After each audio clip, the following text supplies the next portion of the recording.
দেশে বিদেশে সবখানে মানুষ এখন প্রত্যয়দীপ্ত নতুন বাংলাদেশ দেখতে চায় বলে মন্তব্য করেছেন পানি সম্পদ মন্ত্রী শহীদ উদ্দিন চৌধুরী আলী। তিনি বলেন, জনগণের ভোটে নির্বাচিত এই সরকারের প্রধান লক্ষ্য এখন যুব সমাজকে সাথে নিয়ে আত্মমর্যাদাশীল ও সমৃদ্ধ দেশ গড়ে তোলা। রোববার দুপুরে রাজধানীতে অবসরপ্রাপ্ত কাস্টমস কর্মকর্তাদের এক অনুষ্ঠানে তিনি আরও জানান, নতুন বাংলাদেশ গড়তে প্রধানমন্ত্রীর কর্মপরিকল্পনা সবাইকে উজ্জীবিত করছে। সরকার শহরের চেয়েও গ্রামীণ উন্নয়নে বেশি নজর দিচ্ছে দাবি করে শহীদ উদ্দিন চৌধুরী আনী বলেন, নির্বাচনের আগে প্রচারের সময় খাল খননের বিষয়গুলোকে গুরুত্ব দিয়েছিল বিএনপি। জনগণের ভোটে নির্বাচিত হয়ে সেই প্রতিশ্রুতি রাখার চেষ্টা চলছে বলে জানান মন্ত্রী।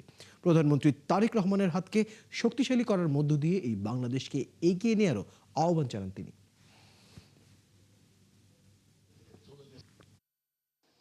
আমি যখন দেশের বাইরে যাই, ওই যে আপনার সন্তান, আপনার ভাই ব্রাদার, আত্মীয় স্বজন, তারা আগের বাংলাদেশ দেখতে চায় না, তারা নতুন বাংলাদেশ দেখতে চায়।